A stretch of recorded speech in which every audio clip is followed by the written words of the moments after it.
Dobrodošle in dobrodošli na diskusiji z naslovom Nevidni boji LGBTI migrantk in migrantov.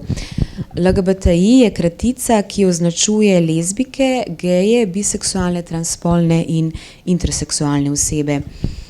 V številnih državah so LGBTI osebam kršene številne človekove pravice, zaradi česar so te osebe prisiljene, da v varnih državah zaprosijo za mednarodno zaščito.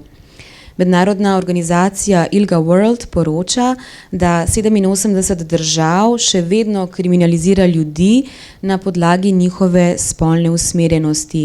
V 5 državah je kazen za to celo smrt. In to govorimo samo o spolni usmerjenosti.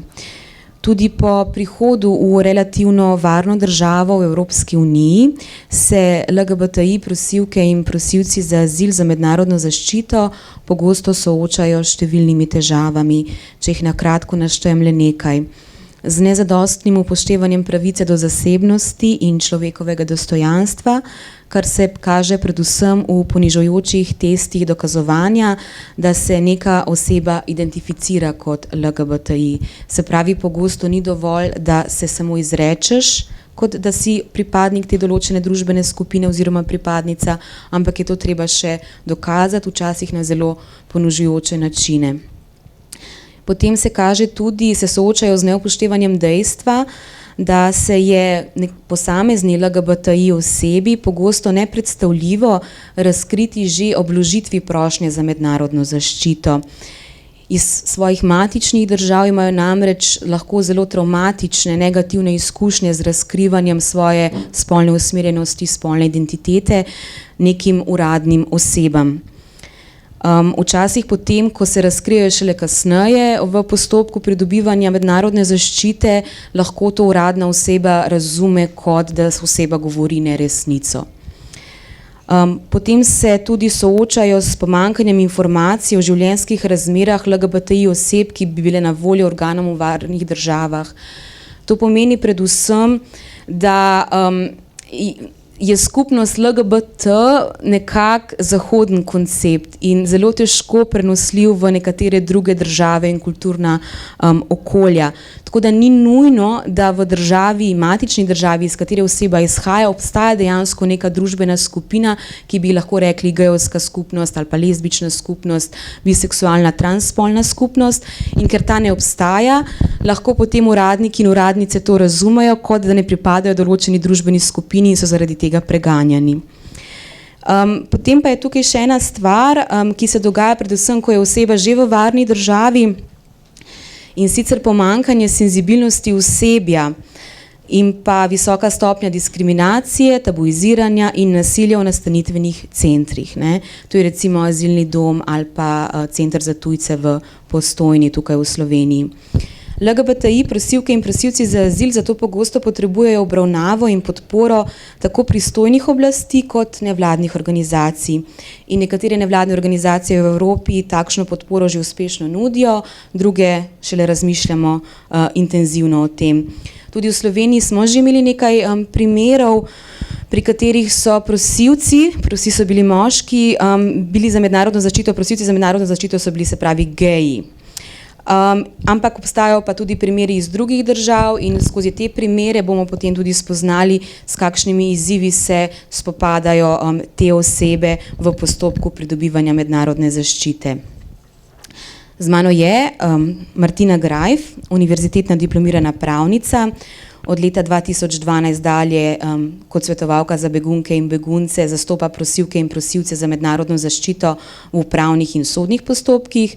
Od marca 2015 zaposlena na fakulteti za upravo kot asistentka za področje javne uprave, vsekakor pa še mnogo več, ampak sem toliko za pokušino. Z nami naj bi bila tudi doktorica Tatjana Greif iz Škucelj, ki pa je žal odsotna zaradi bolezni. Z vklopi prek Skypa se nam bosta pa pridružili še Sabine Jansen in Suzane Demov-Overgaard. Sabine Jansen je pravnica in je bila pobudnica in glavna raziskovalka pri poročilu Fleeing Homophobia, Asylum Claims Related to Sexual Orientation and Gender Identity in Europe. sodelovala pa je tudi pri obeh primerih, ki jih bo predstavila in sta bila oba primera pred sodiščem Evropske unije, se upravičujem. Potem je pa tu še Suzanne Domov Overgaard, ona je pa sodelavka norveške organizacije Queer World, kjer deluje predvsem na področju ozaveščanja oblasti pri delu s prosilkami in prosilci za mednarodno zaščito, ki so LGBT. Začela bom z vami, že zato, ker ste tukaj z mano. Govorili bova v bistvu o specifični skupini migrantk in migrantov. To je zelo široka skupina namreč. Lahko rečem, da sem tudi jaz dnevna migrantka, ker vsak dan se pripeljem iz Kranja v Ljubljano, ampak to pustimo ob strani. Govorimo o specifični skupini ljudi, to so osebe, ki bežijo iz svojih matičnih držav, zato ker so razmere življenjske v teh državah nevzdržne. In ker se mi zdi pomembno, da uporabljamo jezik, ki je vključujoč in ki je natančen, bi za začetek vas vprašala, kdo je zdaj prosilka za mednarodno zaščito in kaj je ta azil in kaj je mednarodna zaščita. Ja, pozdravljeni. Prosilec za azil oziroma prosilec za mednarodno zaščito, azil ponavadi, ker nekako enačimo z mednarodno zaščito, ta mednarodna zaščita pa tudi ni nekaj posebej mednarodna, gre bolj za institut prava EU, ki pod mednarodno zaščito dva statusa uvršča, in sicer status begunca in pa status subsidiarne oblike zaščite.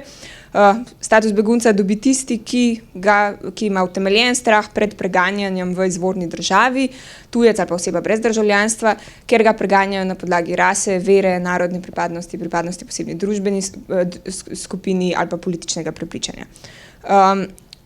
Subsidiarno obliko zaščite pa dobi tista oseba, tisti tujec ali pa oseba brez državljanstva, ki ne izpolnjuje pogojev za mednarodno zaščito, za status begunca, vendar ima utemeljen strah, da mu v izvorni državi grozi resna škoda. Resna škoda pa je smrt, usmrtitev, nečloveško, nehumano, ponižujoče ravnanje ali pa kaznovanje, ali pa nevarnost za osebnost civilista v razmerah oboroženega mednarodnega ali pa notranjega spopada.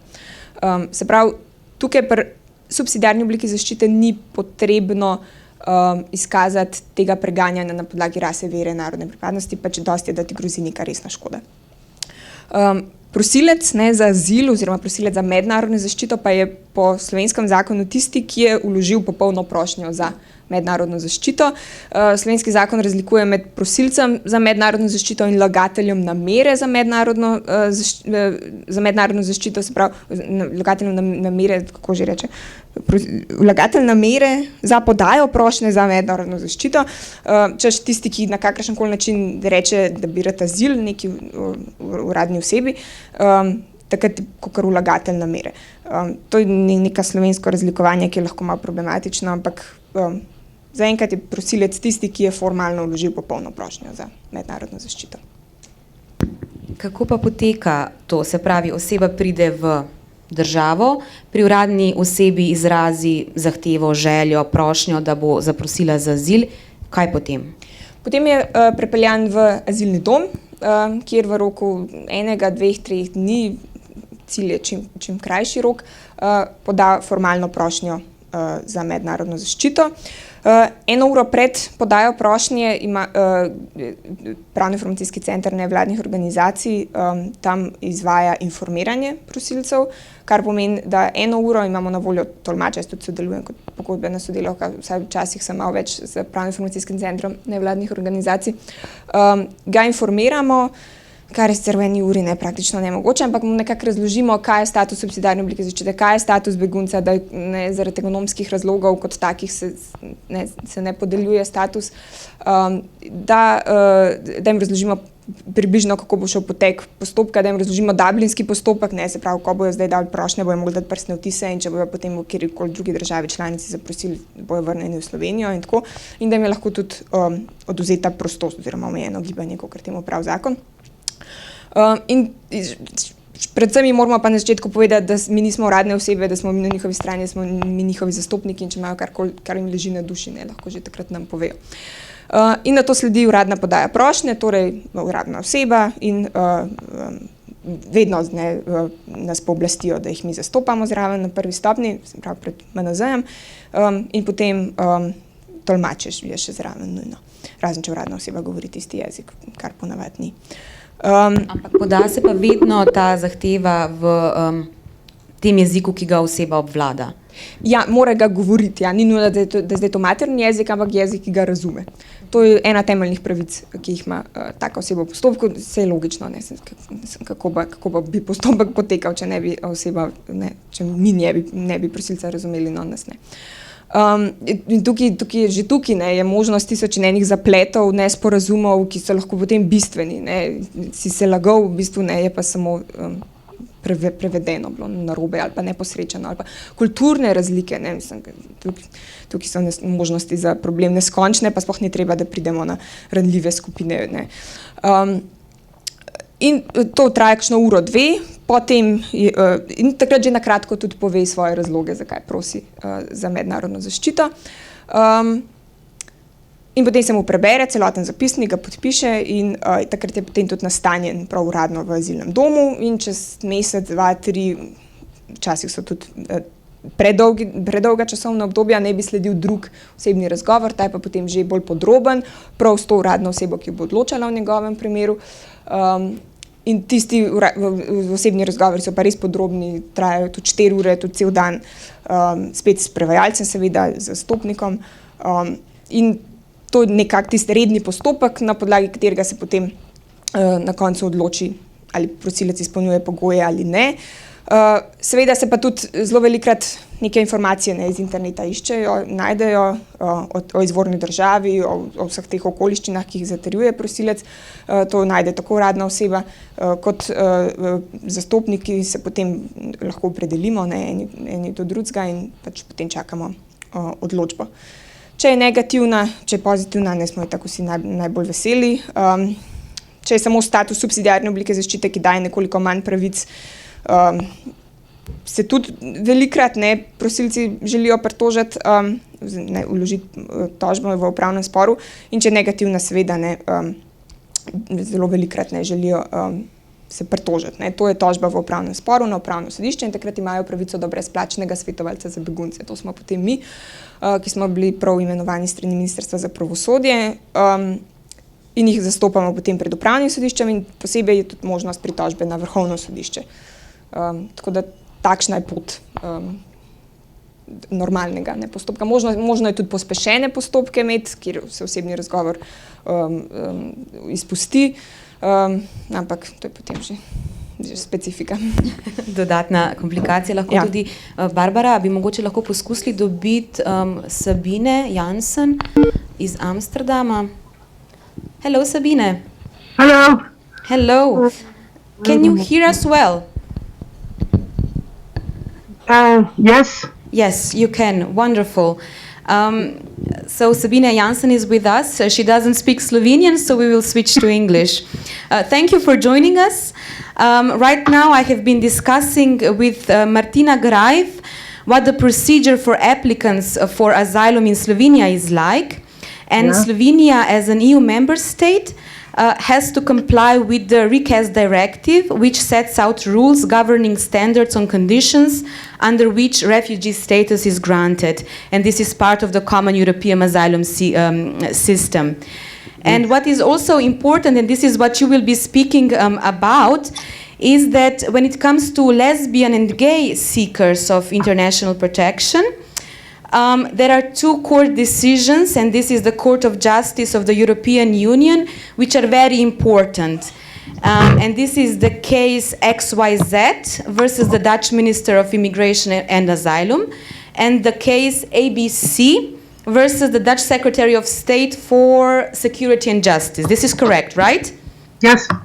And how do these 2 cases, these 2 court decisions actually have an effect on the protection of rights of gays and lesbians who are seeking asylum in the European Union? Yeah, that's what I will talk about. In 2012, the Dutch Council of State, which is the highest asylum court in my country, asked the guidance of the Court of Justice of the European Union by means of so-called preliminary questions. The court in Luxembourg, the Court of Justice of the European Union, in the cases of 3 gay men who applied for asylum. They came from Senegal, Sierra Leone, and Uganda. One of the questions was whether concealment or restraint regarding sexual orientation could be required of gay asylum seekers.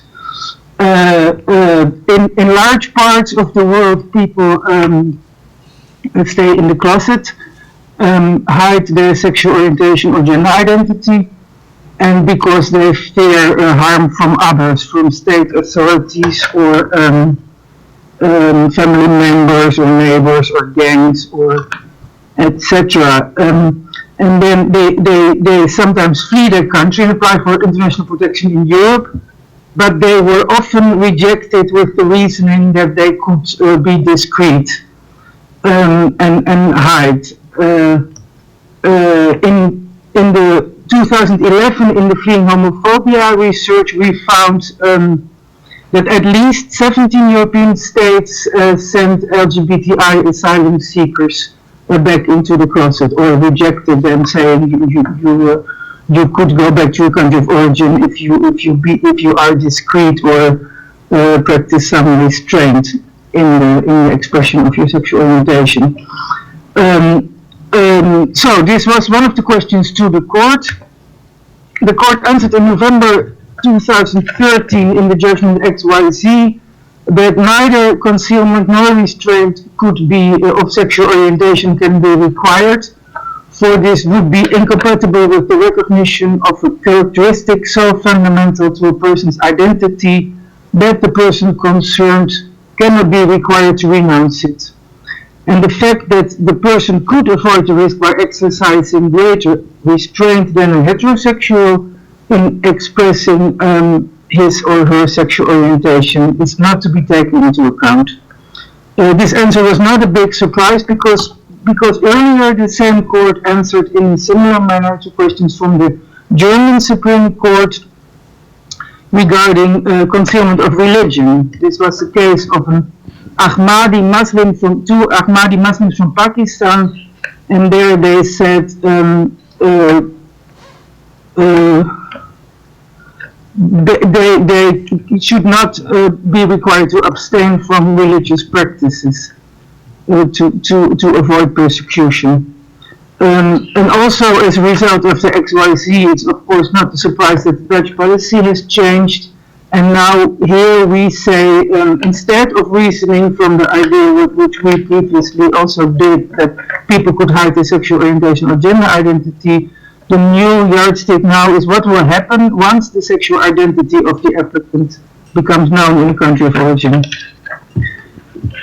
So I think this is progress. The other major question that the Council of State asked to the Court of Justice was how to handle criminalization of sexual orientation in the country of origin.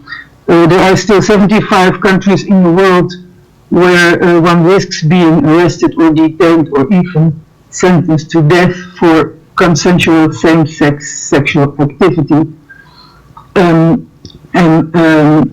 Criminalization actually makes LGBTI people into outlaws at risk of persecution or serious harm anytime. In the Fleeing Homophobia research regarding criminalization, we reached the conclusion that refugee status should be granted to all lesbian, gay, bisexual, trans and intersex applicants fleeing countries where sexual orientation or gender identity are criminalized, and this is currently also the opinion of Amnesty International and the International Commission of Jurists. However, Italy is the only country in Europe, and I think even in the world, where this idea is put into practice. In Italy, we found that the circumstances that an LGBT person originates from a country where sexual orientation is criminalized, it's regarded as sufficient evidence to grant this person asylum. So that's a very nice Italian practice, but the when the Dutch Council of State asked to the European Court of Justice whether the existence of criminal provisions against homosexuality would constitute an act of persecution, the court said no. The court said no, the mere existence of legislation criminalizing homosexual acts cannot be regarded as an act of persecution.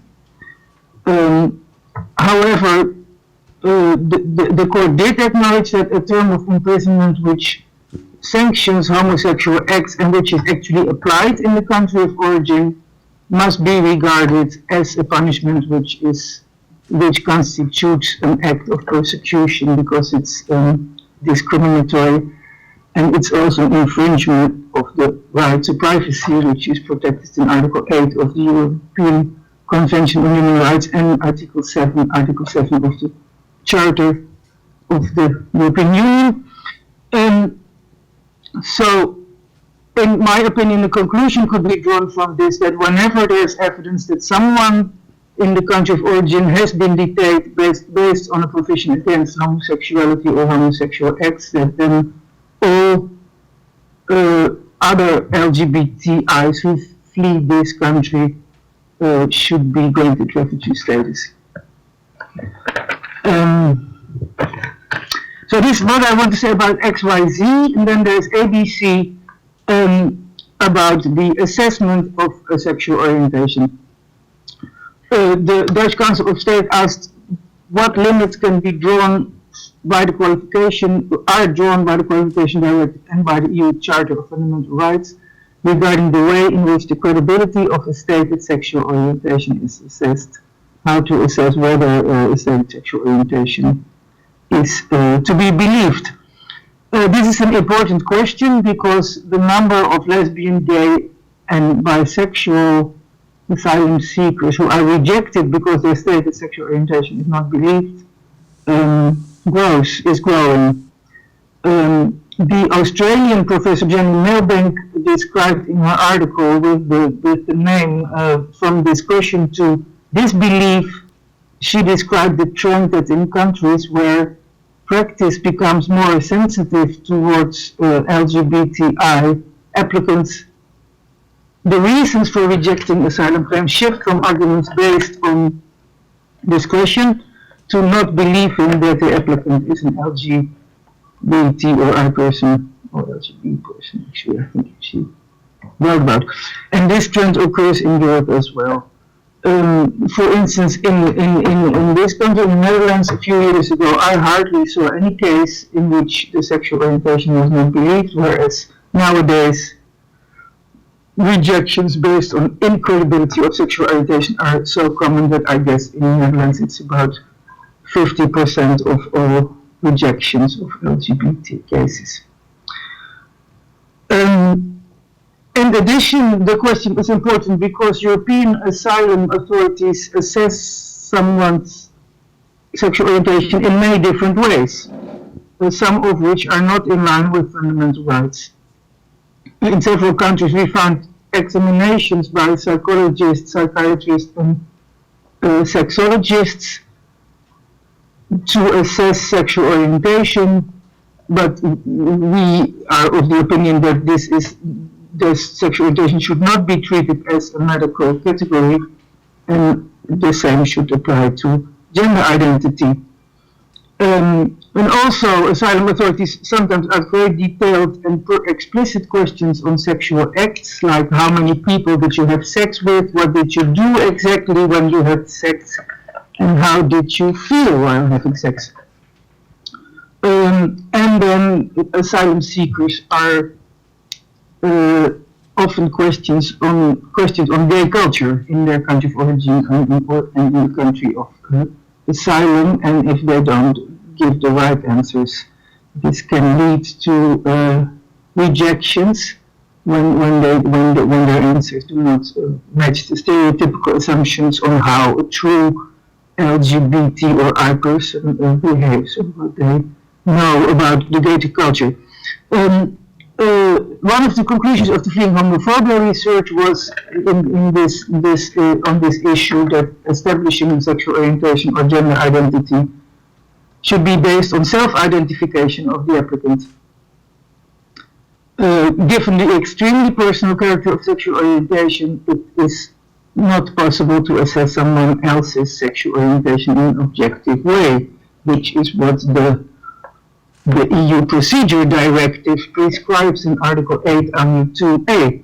Applications are examined and decisions are taken individually, objectively, and impartially. So we are of the opinion that when asylum authorities try to do such an assessment, that stereotypes are inevitable. And the only way to assess someone's sexual orientation should be to ask the person concerned and base the assessment on the declaration of the asylum seeker. As also the Yogyakarta principles say, each person's self-defined sexual orientation and gender identity is integral to their personality and is one of the most basic aspects of self-determination, dignity and freedom. But the court didn't agree with us, unfortunately, and actually none of the European asylum authorities agreed with us, actually, I can tell you, because they are very much afraid of fraudulent straight asylum seekers who massively say that they are LGBT or I. In order to obtain asylum, the court considered the declaration of the applicant not as sufficient evidence, but only as the starting point of the assessment that still can be verified. However, the court says there are three methods of assessing sexual orientation that are not allowed. First, the assessment should not be based only on stereotype notions concerning homosexuals. Then, of course, you should ask what do they mean by only. So do they still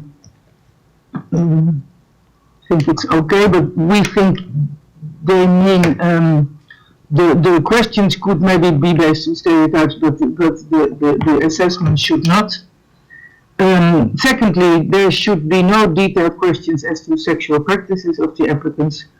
Thirdly, no evidence such as the performance of homosexual acts should be accepted, nor submission to tests to establish homosexuality, like for instance phallanometry, which was practiced in the Czech Republic and Slovakia, and no films of homosexual acts.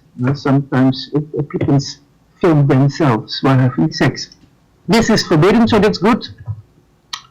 And in addition, asylum seekers in generally are supposed to tell their story at the first occasion, but LGBT or I people may have various reasons why they do not disclose their sexual orientation or gender identity in their first asylum interview.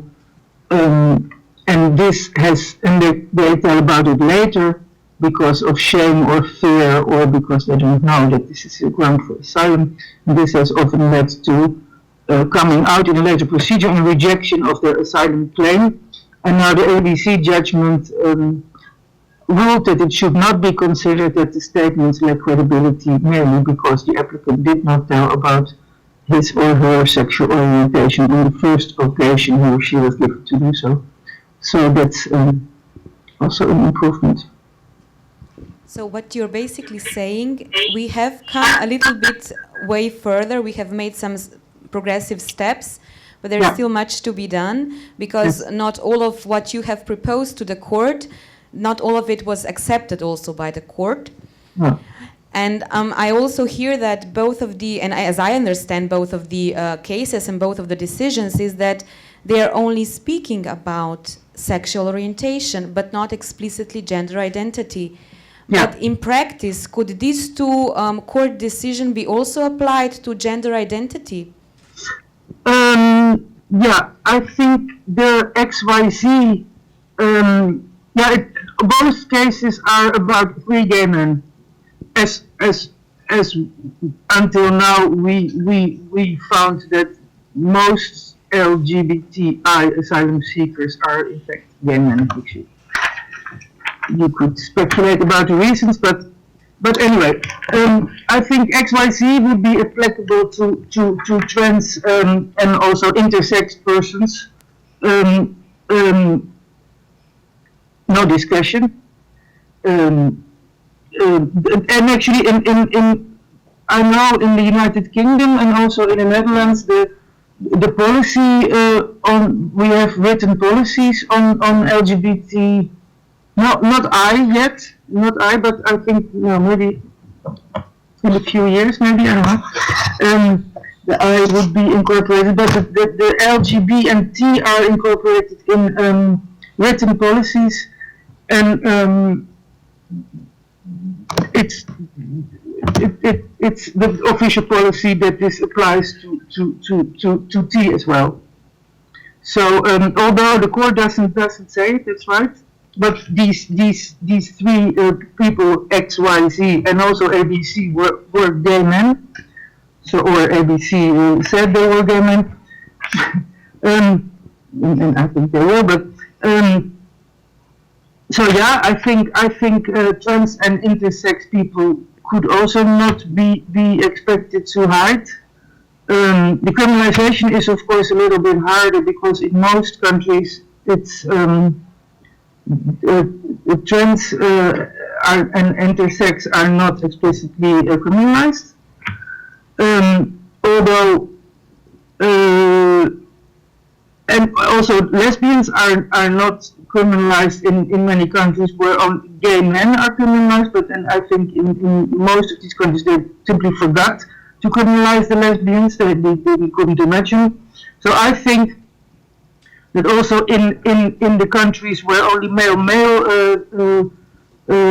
sexual acts are criminalized, this should the protection should also be extended to lesbians, bisexuals, trans and intersex cases because they are in danger as well.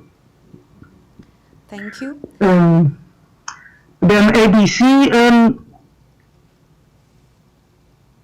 is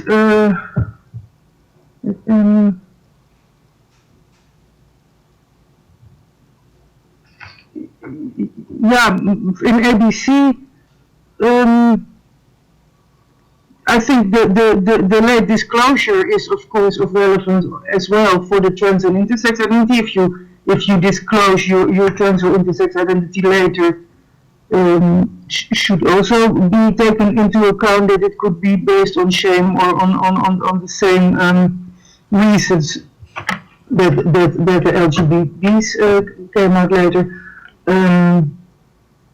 And then there is some case law from the European Court on Human Rights in Strasbourg on trans cases. These are not asylum cases. They are called Van Kook and Christine Goodwin, and it's about self-determination in trans cases. So I think this could be used to for credibility, maybe. Wonderful. Thank you so much for all of these explanations. Does anybody from the audience have any questions for Sabine? Because Sabine is going to be with us only for a few minutes. Yeah. Okay. I'll translate, Sabine.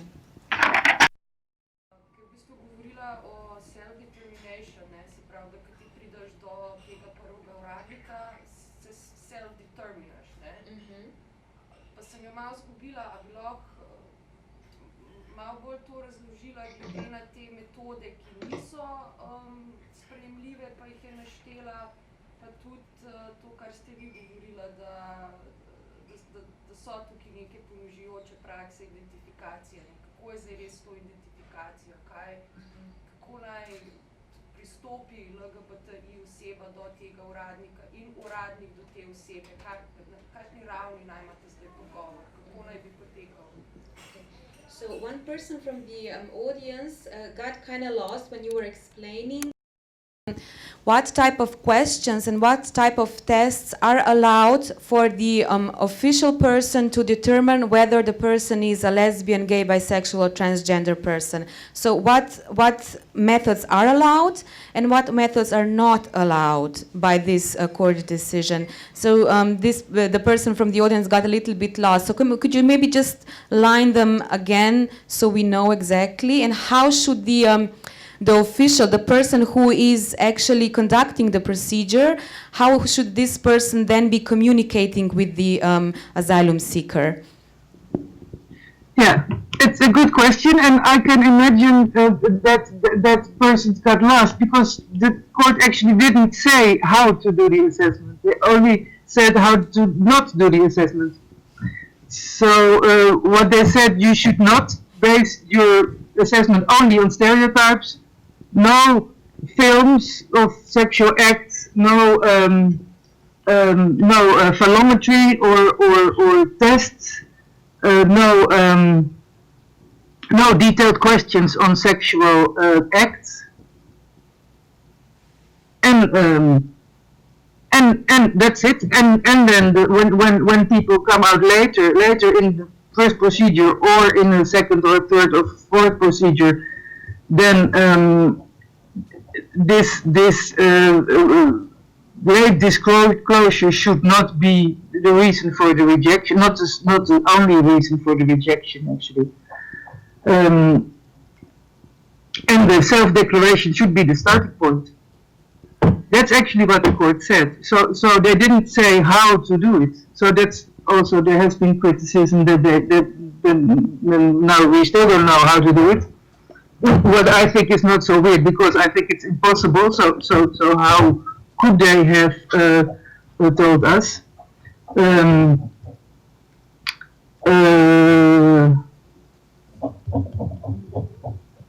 what actually the problem what we now have in this country is that our asylum authorities say. They say we ask about the childhood of the applicant, about how he or she realized the sexual orientation and what happened then. But they also say we ask about the inner process of the realization of the sexual orientation, and now. And the more homophobic the country is, the more we expect them to have an inner struggle, have experienced an inner struggle, and are able to talk about it, which I think is not right, because there are many people who flee, LGBT people who flee homophobic countries who because the other people are homophobes, and that doesn't mean that they themselves must have an internal struggle. Yeah. You can, well, anyway. Yeah. Yeah. Thank you, Sabine. Yeah. I just got a nod from the person in the audience that she is satisfied with the answer. Thank you so much. Any other questions or thoughts about what just Sabine has explained to us in detail?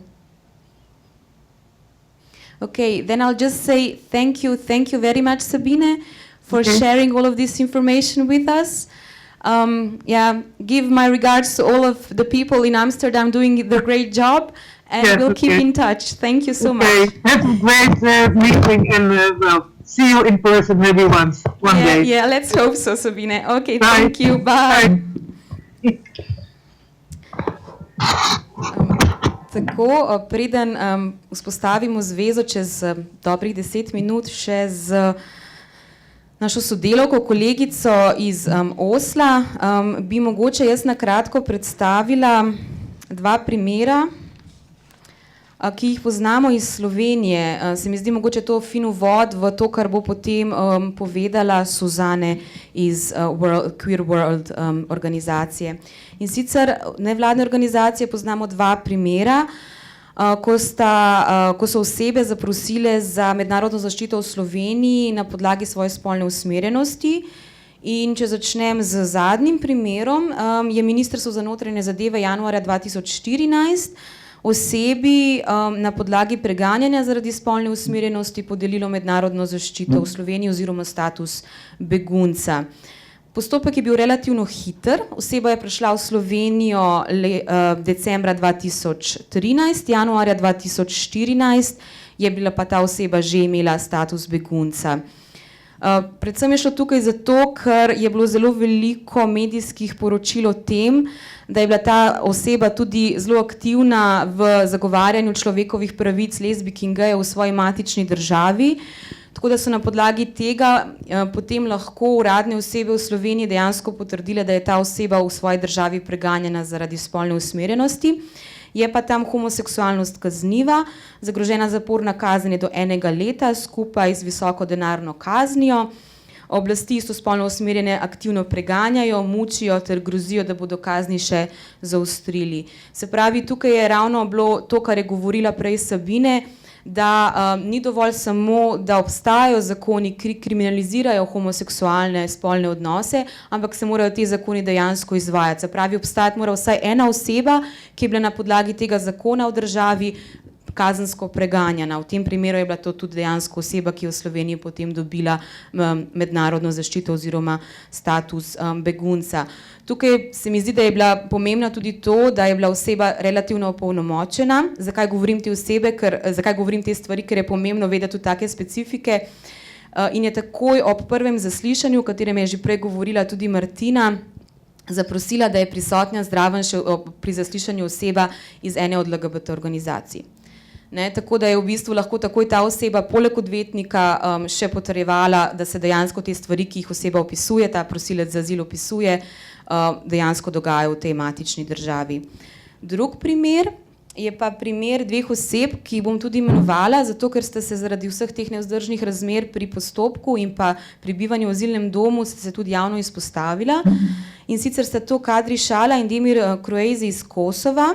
V Slovenijo sta prišla že leta 2006 in tukaj potem zaprosila za mednarodno zaščito, zaradi tega, ker na Kosovu so bile razmere za življenje nevzdržne, ker sta bila oba prepoznana kot geja in so jih zaradi tega tudi potem spolno nadlegovali, doživljala sta nasilje, doživljala sta diskriminacijo. Takoj, ko sta zaprosila za azil potem leta 2006, ampak 2007 je Ministrstvo za notranje zadeve ocenilo, da sta podala lažne izjave in zavrnilo njuno prošnjo. Potem sta se seveda pritožila, ampak ker je ta pritožba kar trajala in trajala, sta se odločila, da bosta zapustila Slovenijo in odšla sta na Nizozemsko. Čeprav je potem, se pravi, da ne bom upravno sodišče, je sicer reklo, da je ugodilo pritožbi, se pravi, da mora Ministrstvo za notranje zadeve še enkrat odločati o njuni vlogi za mednarodno zaščito. Potem se je Ministrstvo za notranje zadeve seveda pritožilo na to odločitev, šlo na Vrhovno sodišče in to je tudi reklo, ja, še enkrat je treba odločati o tej zadevi, ampak njiju več ni bilo v državi. In zato je Ministrstvo za notranje zadeve ustavilo postopek. In seveda, ker sta že zaprosila za mednarodno zaščito v eni od evropskih držav, ju je Nizozemska deportirala nazaj v Slovenijo. O tem bo mogoče Martina še kasneje več povedala. Dublinska konvencija namreč to omogoča. Ponovno se je začel leta 2009 postopek v Sloveniji in potem do leta 2012 nič. Vmes je organizacija Škucelel poskušala na različne načine pritisniti na Ministrstvo za notranje zadeve, naj vendar odloči o tem postopku. In potem je bila leta 2012 njuna prošnja za mednarodno zaščito zavrnjena.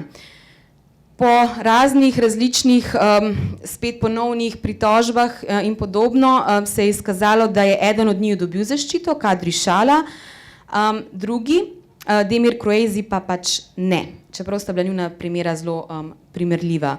Tako da je bil to en tak prvi postopek, ki je bil tudi precej medijsko odmeven, saj v tej LGBT skupnosti, ampak se nažalost ni končal tako, kot bi lahko pričakovali, oziroma tako, kot se je potem po sodbah, o katerih je govorila Sabine, končal postopek te osebe, ki sem jo omenjala takoj na začetku. Pa bi mogoče vseeno, ker zdaj že probali poklicati tudi Suzane v Oslo. Jaz bi pa sam na hitro še oziroma na kratko z vami, Martina. Se pravi, preganjanje je ena beseda, o kateri je tudi veliko govorila Sabine. In kaj je zdaj to preganjanje? Ni vsaka diskriminacija, najbrž to že preganjanje. Ne, to ni zakon, kar precej jasno določeno, skratka, kaj to je preganjanje, ne pusti odprtega tega pojma. Sam trenutek, ja. Hello, Suzanne. Welcome. Do you hear us? Hello, Hello. I hear you fine. Hello. Oh, welcome. Could you just maybe give us a minute because Martina is still answering a very important question and then I will go back right to you. Okay. Of course. Thank you. Prosim.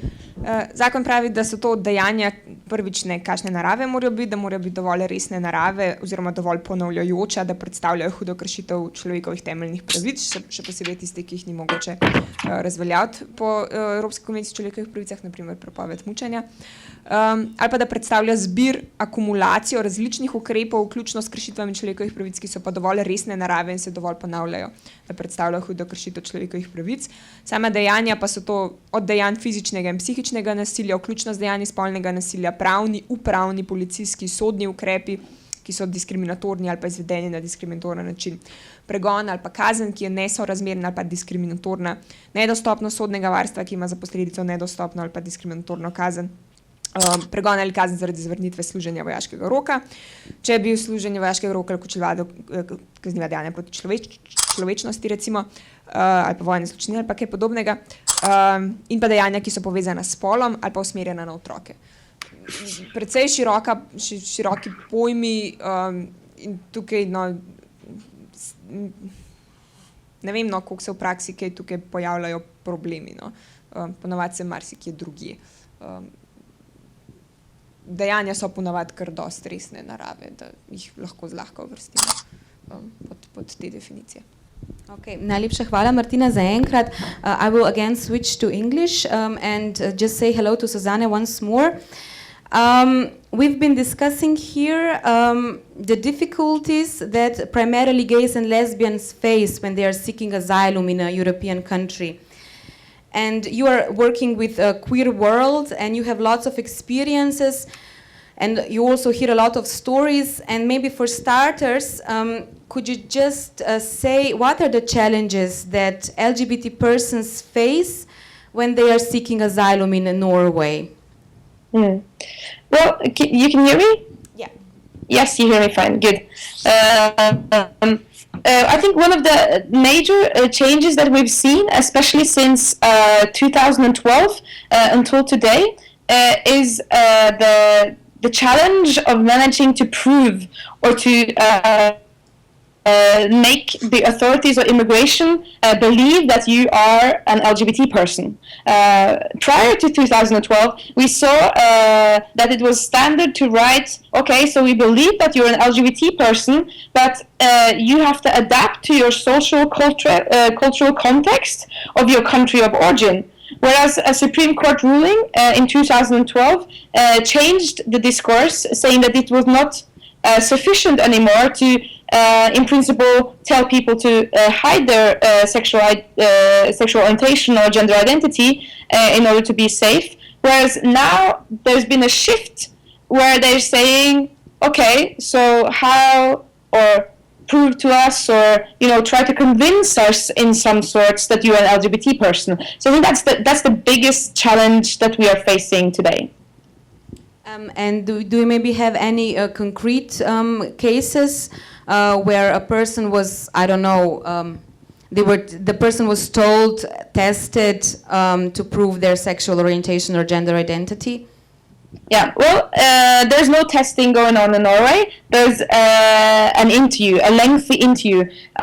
So usually it takes, there's like a day, sometimes more than a full day with the immigration authorities, where they ask questions around your sexuality, and in order to, you have to answer. What we see is that there's some kind of, I call it the Will and Grace face of how an LGBT person should look like. I don't know if you're familiar with the show Will and Grace, where there's like some kind of what I see is that the people that fall into the stereotypical ways of what we believe that an LGBT person should look like is more believed to be an LGBT person than people that maybe are a bit more masculine or a bit more feminine in terms of the females, because obviously we fall into the heteronorm also there, and we've seen challenges of that, and we've seen this year alone we have had 3 people,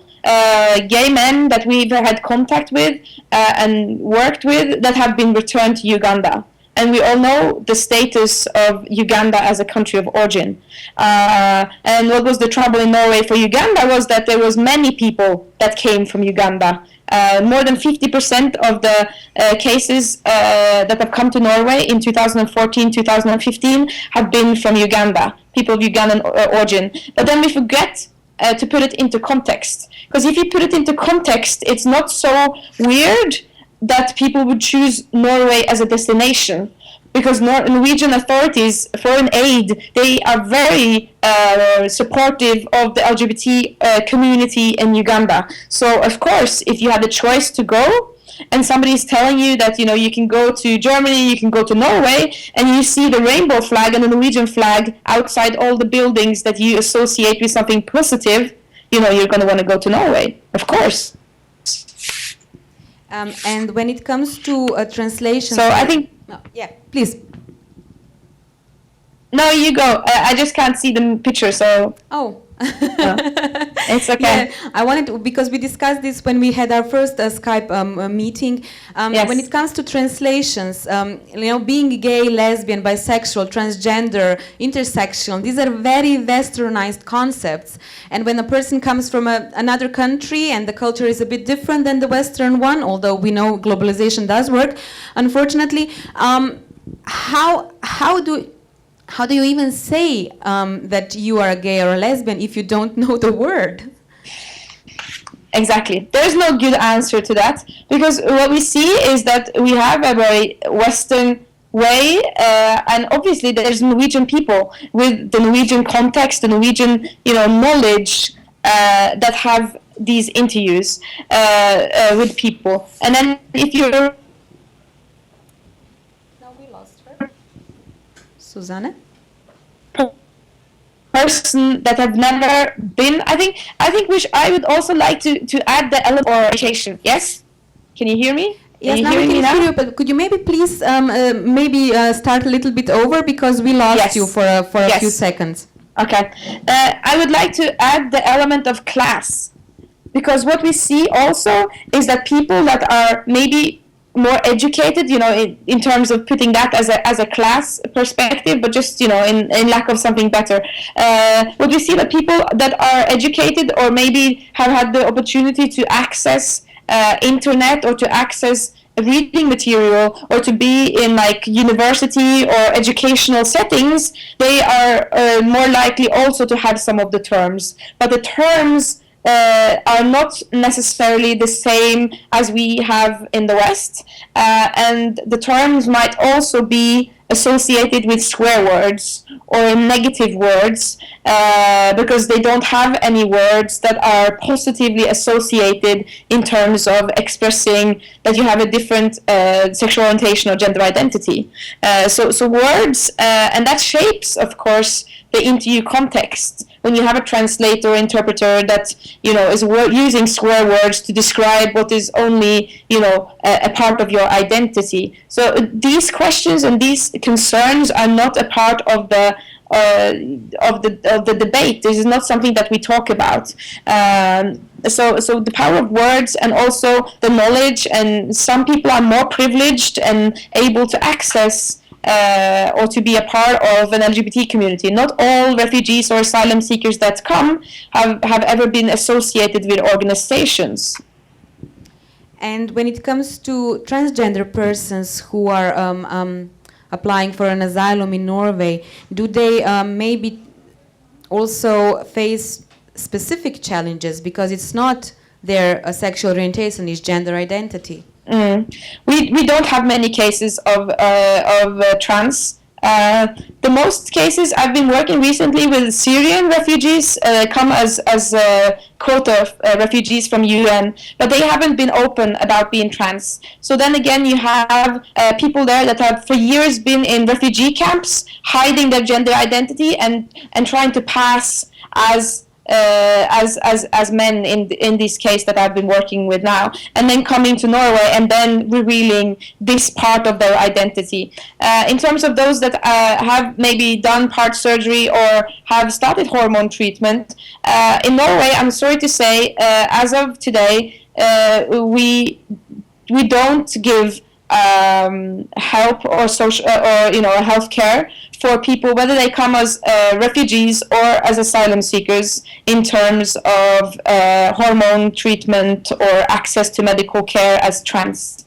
There's just been a proposed law to change this, but it hasn't happened yet. I do believe, because much is happening on trans rights in Norway at the moment, that this will come into force next year.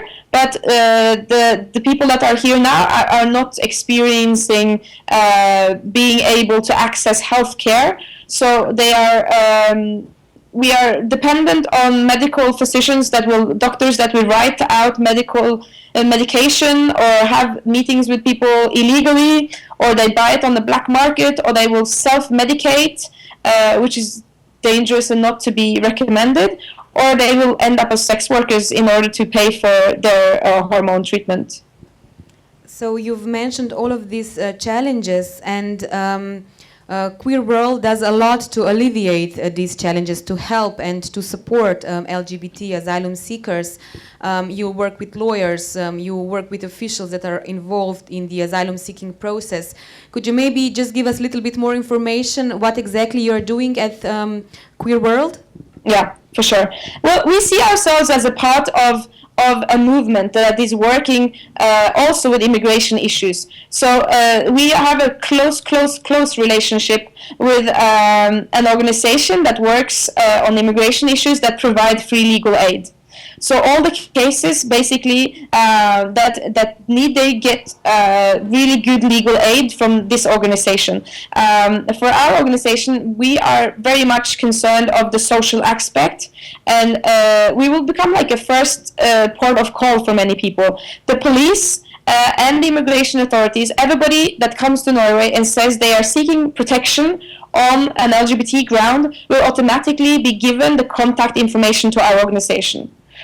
So most people that come, they contact us. At some point in their process, they contact us. Obviously now we're in a little bit different state because there's so many camps popping up everywhere that the quality and the learning process that we have done for some years, we are not being able to reach everybody as fast as we have done the last 2 years. We can see that, but we meet a lot of people, and we create social spaces where people can meet each other, and we are very much it's a peer-to-peer, so that to tell them and to make sure that they know their rights, they know their duties and obligations in the situation.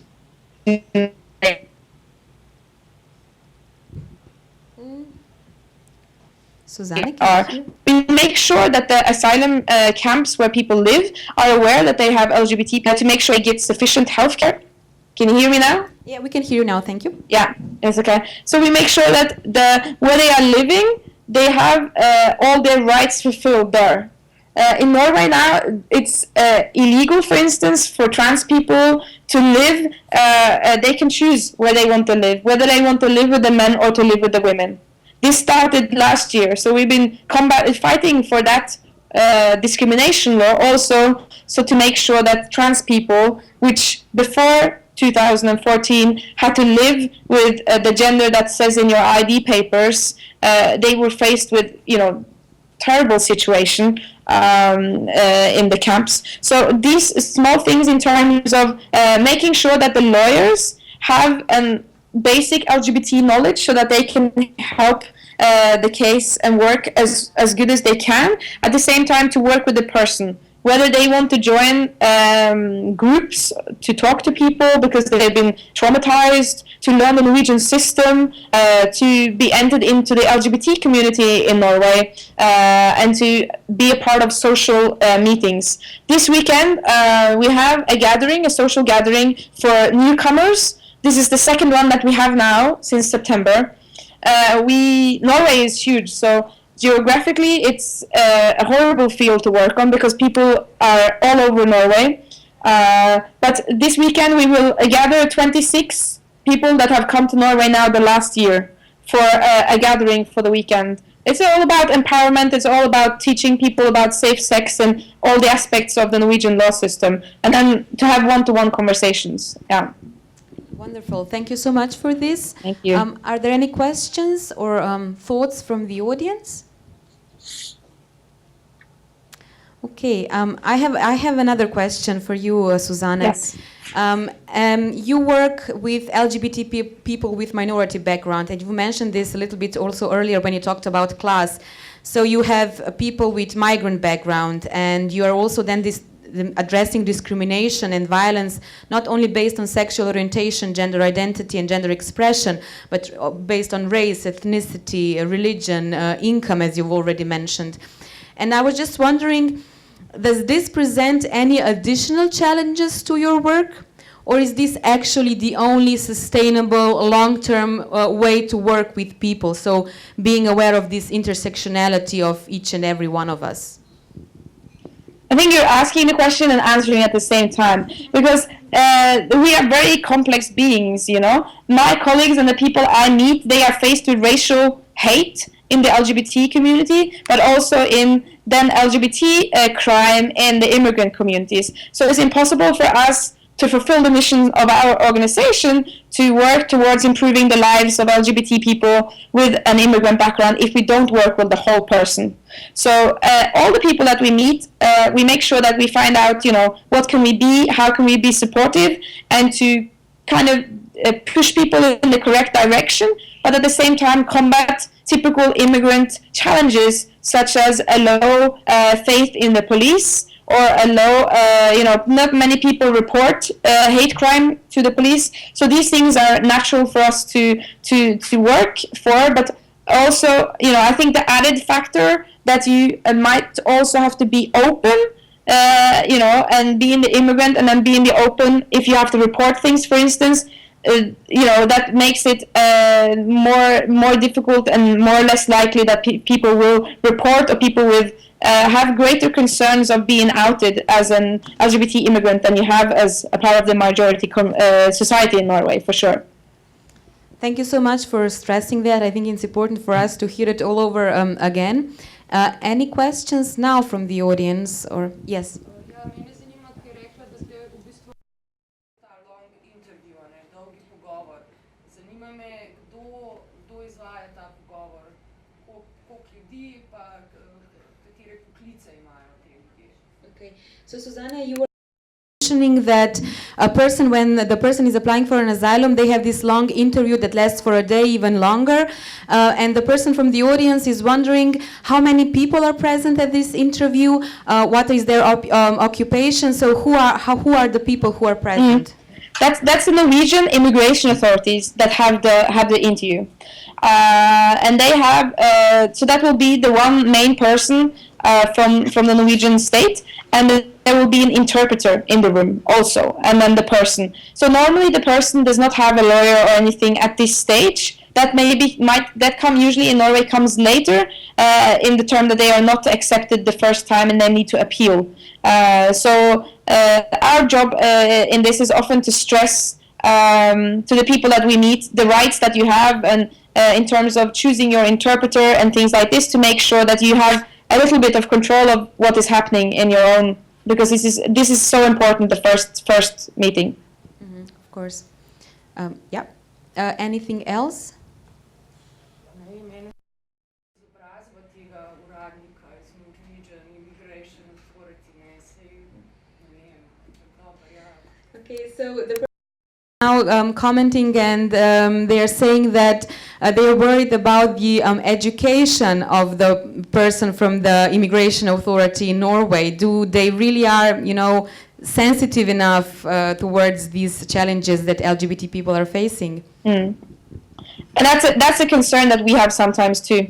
But we have had a close meetings with the Norwegian immigration authorities as us, but also the whole LGBT community in Norway. So they have formed good guidelines for how they work and how they approach LGBT people when that comes up in the meetings. And the person is also allowed to change the person that is interviewing them and to choose the gender, for instance. Sometimes that's important for people. Or in terms of the interpreter, they can also choose to have an interpreter that speaks the language but doesn't come from the same country, for instance, or a different region, things like this. But as I think the Norwegian authorities, they also know that the LGBT community, especially us, are watching them. So we are really watching what they are doing and making sure that every time they are doing something we don't agree with, we will for sure let them know. So that is the privilege of the people that we meet, We don't meet everybody. Everybody doesn't contact us. But the people that we speak to before they have their interview, we give them like a small, how this is how the interview is. This is your rights. Please tell everything to try to reassure them that you can trust the people. If the people breach their confidentiality, for instance, that is very seen in Norway as a really bad thing to do. You can lose your job and you can be prosecuted, and you can end up in jail for doing this. And these things are important for us to say to the people before they go into that room, so they know these things. And also, at the same time as they know these things, the Norwegian authorities know that the LGBT community, we are watching you. Wonderful. I'm really glad to hear that. So it's maybe a good advice also for our LGBT community and also especially the NGOs to do that. Any other comments? Then thank you so much, Sabine, for all of this information you've shared. And we will definitely keep a close communication, because I think we will need even more support from you. Thank you for now. Thank you. Bye. Bye.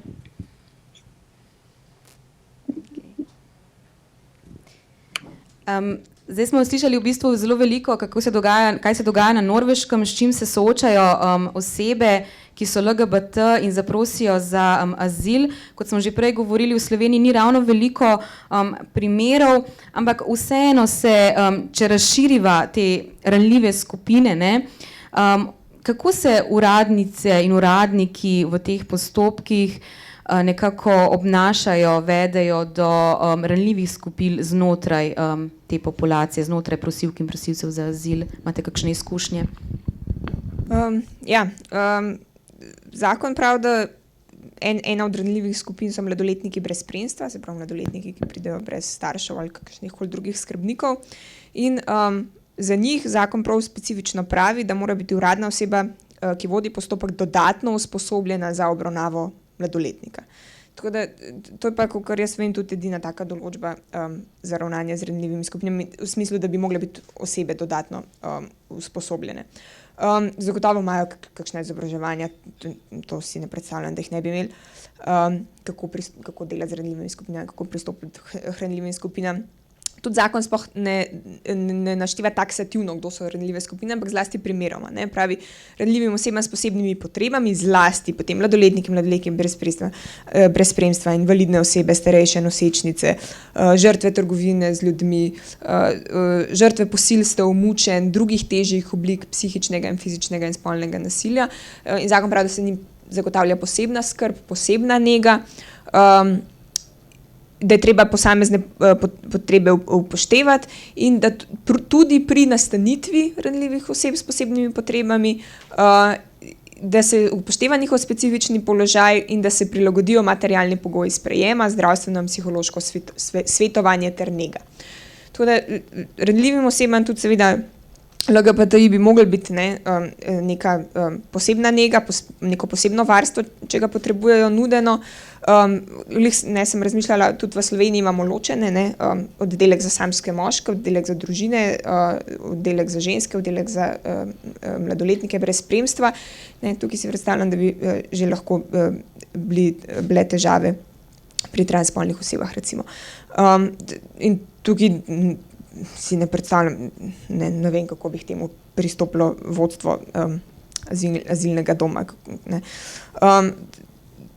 In si predstavljam, da to mora biti pa res stiska za to osebo. Uradne osebe bi seveda mogle biti posebej izobražene, kako delati z ranljivimi skupinami, kako postavljati vprašanja, da niso preveč osebna, da ne kršijo človekovega dostojanstva, da ne temeljijo na predsodkih, kot smo videli. Tukaj je tudi velika vloga svetovalcev za begunce oziroma predvsem tistih, ki jih zastopajo v postopku na prvi stopnji. Da tudi urgirajo. Če kaj ni v redu, če kaj ni prav, da urgirajo, prekinejo, dajo na zapisnik, če jim kaj ni bilo všeč, in to mora uradna oseba zapisati. In te zapisniki, načeloma, kar ni na zapisniku, to ni bilo izrečeno, in tudi se lahko zelo vidi, kako je potekal razgovor. Tako da velika vloga je tukaj se pravi pravnih zastopnikov, mladoletniki imajo brez spremstva, imajo pa itak še zakonitega zastopnika, ki je pa še posebej za mladoletnike usposobljen jih zastopati, pa zastopa ne samo pravno, sploh ni pravnik, glede vseh stvari zastopa in tudi on je seveda zraven pri zaslišanju in tudi njegova vloga je neprecenljiva. Tako da niso sami, v Sloveniji ni tako kot na Norveškem, kjer je rekla, da so sami brez zastopnika pred ministrstvom. V Sloveniji niso sami. PIC je vse skozi z njimi, eden zastopnik je vse skozi z njimi in na podaji prošnje in potem na osebnem razgovoru in to je res velika prednost. Ker tam to je ključen del postopka. Pol na sodišču pa je že marsikaj zamujen. Takrat, ko se na razgovoru, tisto so ključni trenutki. Takrat se mora ugotoviti, kaj je prosilec povedal in to tudi zapisati tako, kot je povedal in prevesti pravilno in razumeti, kaj je povedal. In kakršnekoli nejasnosti je treba takrat razjasniti, ker potem, ko se enkrat zapisnik prebere in podpiše, pa je prepozen, doskrat. In potem naknadno zagotavljati, da je bilo narobe preveden, pa da ni tega rekel, pa da je povedal še veliko več, pa ni gor. To je grozno delo. Neštetokrat, skoraj zmeraj, v vsakem postopku se to nekje na točki zgodi, ko nekaj zmanjka, ko nekaj ni bilo v redu prevedeno ali pa ni bilo zadosti prevedeno ali pa kakorkoli. Tako da to so res ključni in tukaj ne sme biti sam. Tukaj res ne gre, da bi bil sam. Rabi nekoga, ki pozna sistem in tako, ki zna svetovati. Tako. Mogoče zdaj v tem trenutku kakršnokoli vprašanje seveda za Martino Grajf. Jaz imam vprašanje, kaj torej, če nevladne organizacije na polju LGBT dobijo neko informacijo, neko prošnjo od nekoga, pa niso mi nimamo zelo močnega pravnega suporta. Se pravi, vi predlagate, da se obrne, a obstaja kakšen seznam begunskih svetovalcev.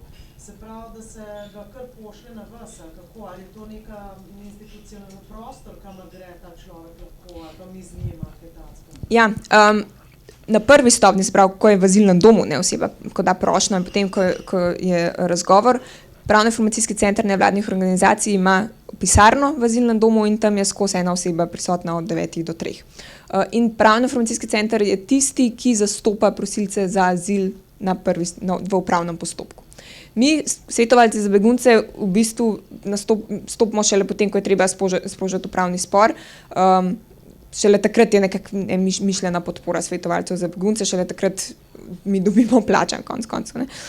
Seveda, tudi s PIC-om sodelujemo pogodbeno, marsikateri svetovalci za begunce, če imamo le čas, tako da smo včasih tudi že na prvi stopni prisotni, pa če potem je zavrnilna odločba, si nas prosilec bere, pa ga zastopamo potem še naprej.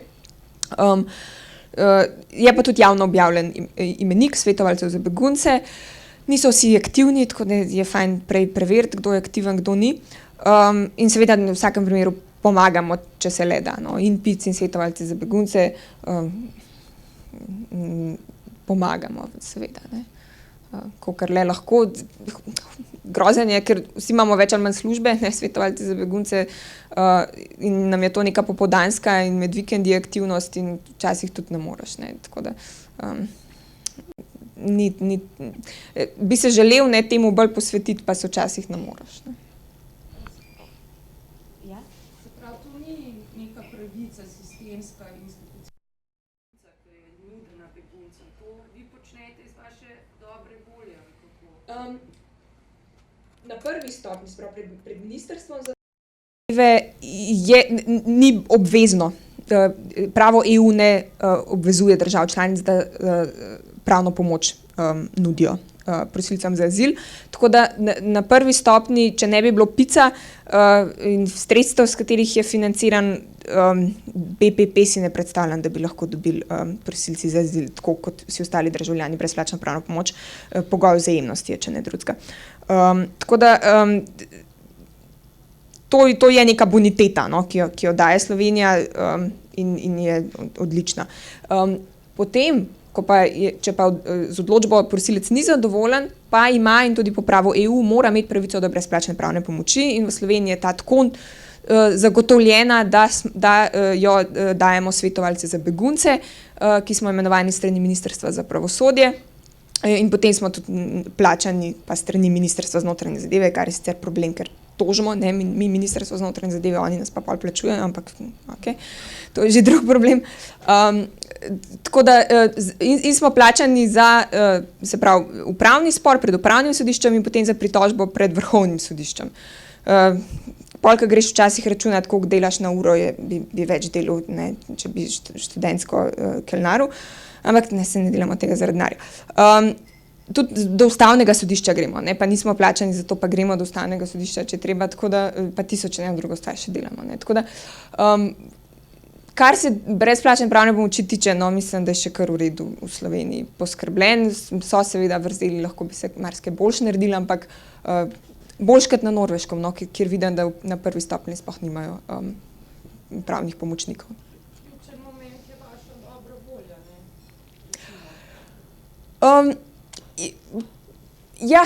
Načeloma svetovalci za begunce ne smemo prevečkrat zavrniti, če nas si nekdo izbere, ne. Ampak v praksi to tako čisto drugače poteka. Ne. V praksi pridejo v pravno-informacijskem centru, ne, in potem nekako pravno-informacijski center, potem seveda se izberejo potem begunce, ne, ampak pol nekako svetuje tudi pravno-informacijski center, kjeri so aktivni, kjeri niso pa tako. Pravno-informacijski center, to hočem reči, no, vedno poskrbi, no, da nekdo dobi svetovalce za begunce. Ne, da izbira daleč od tega, ampak poskrbi, da nekdo se odzove v klicu, ne, ker načeloma ne bi bilo to tako, ne, da pač dobi seznam, ne, prosilec pa zdaj ne pa kliče. Ne, včasih je tudi tako bilo in to ni šlo. Ne, da te nekdo pokliče, sploh ne veš nekdaj, nekdo pač jezika, ne, jezik je ponavadi velika ovira, tako da to, kar deluje. No. Ok, naše dobre volje, da sprejmemo primer, ne smemo načeloma prevečkrat zavračati primerov, ampak vsak dobi, no. Tisti, ki že, tako bom rekla, ja, to je najbolj važno, ne. Ni v bistvu od naše dobre volje, vsak, ki želi svetovalce za begunce, ki želi sprožiti pravni spor, dobi svetovalce za begunce. To. Sem šla malo naokrog. Samo da smo prišli potem na tisto pomembno informacijo. Še kaj? Ok. Jaz mislim, da je to. Bi pa mogoče rada samo naredila en tak zaokrožek na koncu, ker se mi zdi pomembno podčrtati. In sicer, da je ta postopek pridobitve statusa begunca oziroma subsidiarne zaščite pogosto naporen in da je lahko tudi travmatičen za katerokoli prosilko ali prosilca za azil, da pa je še posebej lahko naporen in travmatičen za osebe, ki so ranljivejše v tem postopku zaradi določenih osebnih okoliščin, kot so tudi nenormativne spolne usmerjenosti, spolne identitete in pa spolni izrazi. da pristojni organi in tudi nevladne organizacije pri svojem delu s prosilkami in prosilci za mednarodno zaščito premalokrat uporabljamo ta medpresečni pristop, to je tisto, kar smo govorili s Suzane, se pravi, da je treba upoštevati ne samo eno osebno okoliščino, ampak več njih. In da so, še posebej se mi zdi, da se je izkazalo s to debato predvsem biseksualne, transspolne in pa interseksualne osebe še dodatno nevidne znotraj tega boja, kar pa je po mojem mnenju tudi povezano s to relativno nevidnostjo tudi znotraj LGBT skupnosti. Ko vedno govorimo o LGBT, se dostikrat govori samo o istospolni usmerjenosti, se pravi o lezbikah in gejih. To so pač moje stvari, ki sem jih jaz videla v tej debati.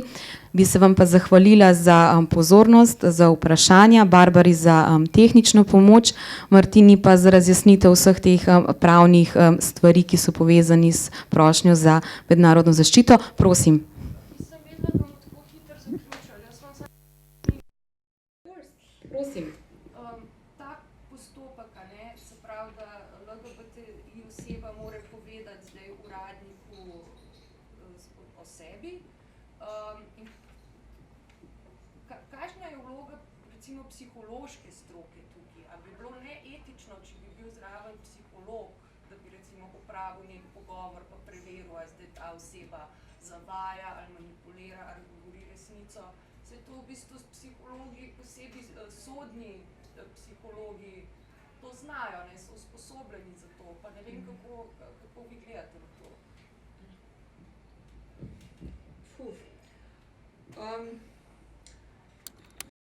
Deloma si težko predstavljam, da bi to izvedence, ne, in v sodnih in v upravnih postopkih, to bi bil izvedenc, ne, se postavi, kadar uradna oseba nima nekega strokovnega znanja, ne razpolaga strokovnim znanjem, ki je potrebno. Zdaj, načeloma morajo uradne osebe same presoditi, ali osebi verjamejo ali ne. To je stvar dokazne ocene uradne osebe. Noben izvedenec ne sme namesto uradne osebe podati dokazne ocene, ali neka oseba laže ali ne, oziroma ali izpolnjuje pogoje ali ne. Tako da tukaj si ne predstavljam, da bi to lahko sploh nadomestil, niti ne vem, če bi bilo to bi bilo tudi tako malo sporno, ne. V bistvu bi s tem izvedenca postavili, da bi dokazal ali pa ovrgel spolno usmerjenost neke osebe, ne. To bi bilo kar sporno. To bi bilo že na meji s testi, ne, ali pa lie detector, ne, to ne gre, ne. Tako da tukaj ne vidim, no. Ja, to bi bilo zelo sporno in ne bi to odobravali. Ja, se bojim, da je to kar tam. Se lahko postavi, so možnosti, da se postavi izvedenca, zelo malokrat se postavljajo izvedenci. Če ima oseba kakšne psihološke težave, kakšnekoli težave, zaradi katerih ne more izpovedovati, tako kot bi želela, pa se ne more spominjati. Skratka, kadar ima kakšne težave, zaradi katerih bi lahko uradna oseba mislila, da se laže, ne, ali pa da ne govori resnice, ali pa kakorkoli, ali pa da zavaja, ne, pa lahko z izvedencem dokazujemo, ne, dejansko ima težave, zaradi katerih se ne more spominjati, se ne spominja pravilno, ne, ima kakšnekoli sindrome, ne, tako, bolj v prid, ne, prosilcem bi se mogli izvedenci uporabljati. Ja, definitivno. Jaz bi samo še tukaj nekaj dodala. Se mi zdi super, da obstaja tudi taka zakonodaja. Gre za to, da govorimo o osebnih okoliščinah in osebne okoliščine pač niso patološke in ne rabimo nekega strokovnjaka, da potem to patološkost potrdi, ker to ni, ne. Tako kot ne rabimo strokovnjaka, da potrdi, da to, da se jaz izrekam za Srbkinjo, ker je pač to to je moje čutenje notranje, ne, da se izrekam tako, ali pa tako kot ne rabimo strokovnjaka, da potrdi raso, najbrž ne potrebujemo tudi za potrditev spolne usmerjenosti, spolne identitete, spolnega izraza, ne, v tem smislu, da je ta samoidentifikacija je pač merilo. Merilo, to je to, kar jaz rečem, to pač drži, ker govorim o sebi, ne. Ja, to se lahko samo strinjam. Ok, mogoče zdaj še kaj po zaključkih, se pravi after party že. Ok, potem zaključujemo tudi after party. Hvala lepa Martina. Hvala.